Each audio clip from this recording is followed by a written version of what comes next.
So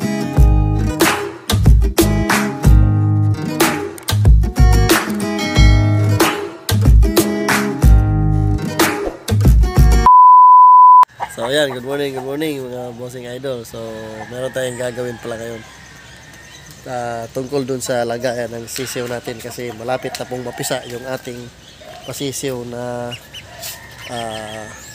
Sweater Raptor over Boston. So yan mga bossing idol, so itong kulungan na to may laman pa. So yung laman nito is ililipat natin dun sa kabilang kulungan para ito maging empty, tapos malinis natin. So ilipat pala natin to dito, natin ilagay. Doon natin ilagay mga bossing, kasi sabihin ko sa inyo mamaya.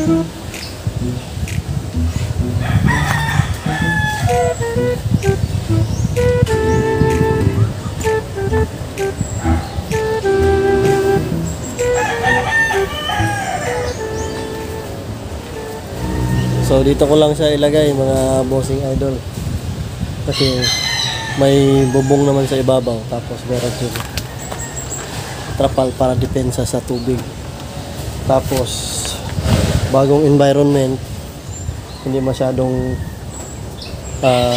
maipot. So ayan po mga bossing idol, ito po yung kabuang laman. So lalagyan pa natin ng ano dito, lalagyan pa natin ng lagyan ng tubig, tapos sa ilaw, tapos maya maya is sprayhan natin to ng disinfectant pa. Pang disinfect pala natin mga bossing idol, ito yung gamit ko. Ito luma na to, hindi na makita yung pangalan, hindi ko natukoy kung anong pangalan, pero yung ano niya, ayan, Bayer ba yan mga bossing idol? Maganda to pang disinfect sa kahoy, kasi hindi inaanay ang kahoy, nagiging malinis, walang langgam. So ito yung ginagamit ko dati, nag-disinfect ako sa yung luma nating farm. Kung maalala nyo yung mga luma kong subscriber, meron akong farm dati, ito yung ginagamit kong disinfectant. Talagang napaka-effective. So ito yung gagamitin natin mga bossing idol.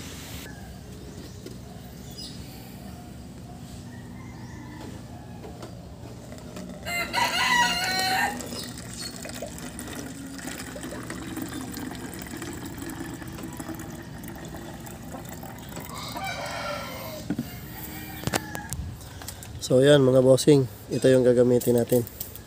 Spray lang natin yan. Kailangan marami.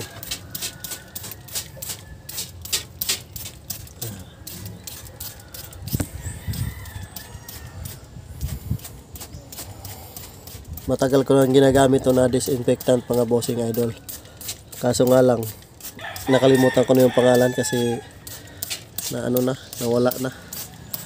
nawala yung tatak. Yan, ganyan lang mga bossing idol, dahan-dahan lang. Talagang effective na effective to mga bossing idol, kasi matagal ko na itong ginagamit. Medyo may amoy kasi, kaya kailangan maaga ka mag-disinfect nito.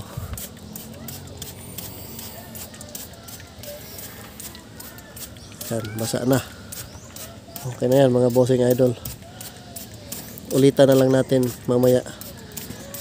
Kailangan ingatan natin yung mga bagong sisiw, kasi mga bossing idol, yung sisiw na yon ay yung sa Raptor Sweater over Boston. yung sa winning line talaga natin.